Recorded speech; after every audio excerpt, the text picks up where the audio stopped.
Takže, čaues, tady vás zdraví Wolfír. A Karon? A dneska si teda zahrajeme ten Assassin's Creed 4, Black Flag teda jinak řečeno. A... No, trošičku se to bude sekat, můj komp to úplně nezvládá. Potřebuju tam novou základovou desku, abych tam mohl strčit lepší procesor. Základová deska s tím nechce prostě pracovat. No, ale jako i tak mohlo by to být. Tak, zahájit. A jaké bychom mohli dát? Ho tam Karon.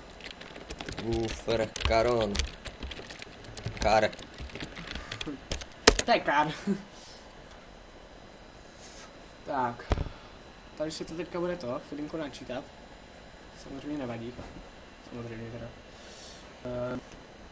Tak. Máme asi ještě tak 7 minut na to, na natáčení. To bude jak bylo to bude? Tohle měl chvilinku. Každopádně jedeme přes Bandicam, takže ty videa budou kratší, nemáme zaregistrováno a vážně teď nechceme kupovat Bandicam. Časem se to možná když tak pořídí. Časem se to když tak pořídí, ale jinak teď jdem 10. Je po nás. Jde po nás. Tak krásný záběr na to. Má v ruce šíp.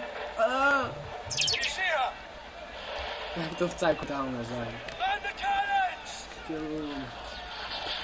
A to máme prvního asasína, co vidíme ve 4.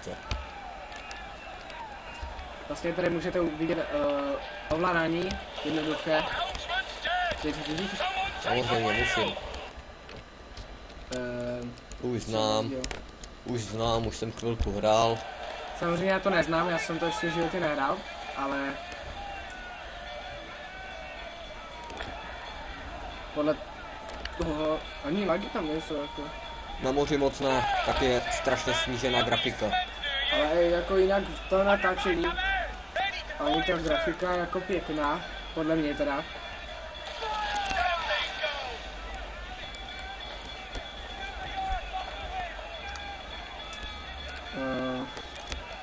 Dáme si akorát tady tu misi na moři a každou misi asi dáme pár. Pěkný misi nebo sekvence myslíš? Sekvence jsou tu dlouhé. Mise asi píšme. Tohle je mise na lodi akorát. No, začátek. Pizzo. Radině. Vidíte, Pikachu útočí.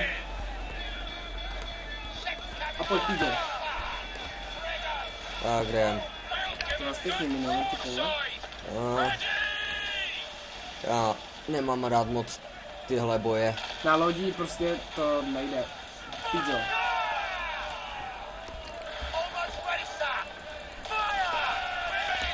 A je po něm. Teď vlastně vidíte, že ten Assassin's 4 je to dobrá hra. Je to z prostředí Karibiku, karibských pirátů. Mimochodem nebudem mluvit, když začnou ukázky.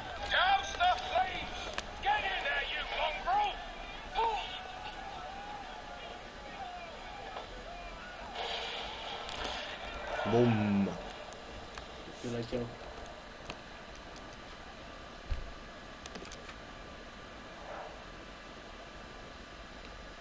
Takhle to budu všechno ráno. Vysají.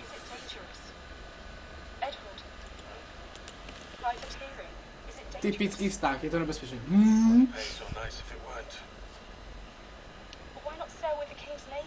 Grafika je celkem pěkná, mi se to nějak nelaguje, takže žádné grafické bugy zatím tam nebyly. Pořád lepší. No náhodou u DayZ, jednou jsem to hrál u kamoše, Marka, a to jsme nenatáčeli, hráli jsme to jen tak multiplayer, a ty grafické bugy, to je šílené, to je jako nejde. Jako, bylo to tak před 2 rokem, bylo to jakože neaktualizované, takže to bylo, že teď je to samozřejmě lepší, ale ty grafické bugy byly časté.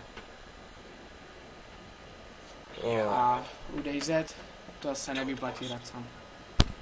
No. Jako je to samozřejmě jako multiplayeru sám. Jako je to jenom multiplayer, ale tak. Tak uvidíme.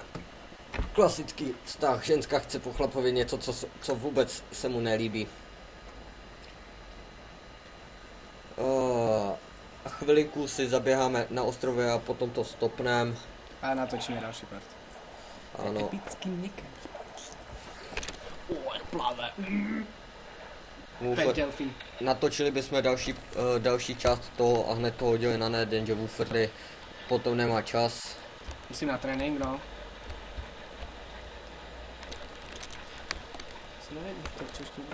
To je v češtině. To všechno je v češtině. Samozřejmě, budeš natočit ještě sám, když tak další part? Nebudu. Natáčet sám nebudu. Je to náš kanál, jdem natáčet spolu. A tak někdy budeme jako někdy, ale to je sám. Pokud jeden bude nějakou dobu pryč, třeba mimo město nebo tak Prázdninách hlavně. po prázdninách, tak bude ten druhý natáčet sám. Předem se omlouvám, protože já přitom příliš nebudu mluvit, já nejsem moc ukecanej. Taký vysmatý, skoro chcípl a vysmatý. Hlavní mít optimistický přístup, to je hlavní. Bez optimistického přístupu nelozit nikam, hlavně na bitvy u lodi. Jo, to patří sem. Was it good for you as well? Havana. I must get to Havana. Well, I'll just build us another ship, will I? I can pay you. Isn't that the sound you pirates like best? 100 skins.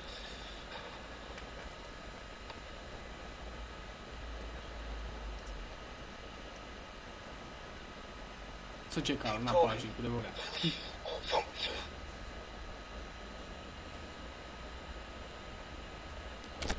You don't have that gold on you now, do you?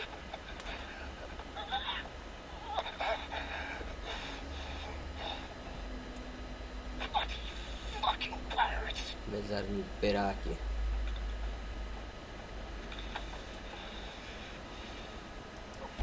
Mimochodem nemáme nic proti pirátům, je to pěkná banda, jako jo, fandím jim. No, střihnem to. No, takže toto jste viděli, jak byla bitva. Tady potom další pár, jak budeme nahánět toho blbce, který nás chtěl zastřelit. Takže to by bylo asi z dnešního Assassinu všechno, když tak natočíme další pár až zítra. A já se s váma loučím a čau. Nazdar.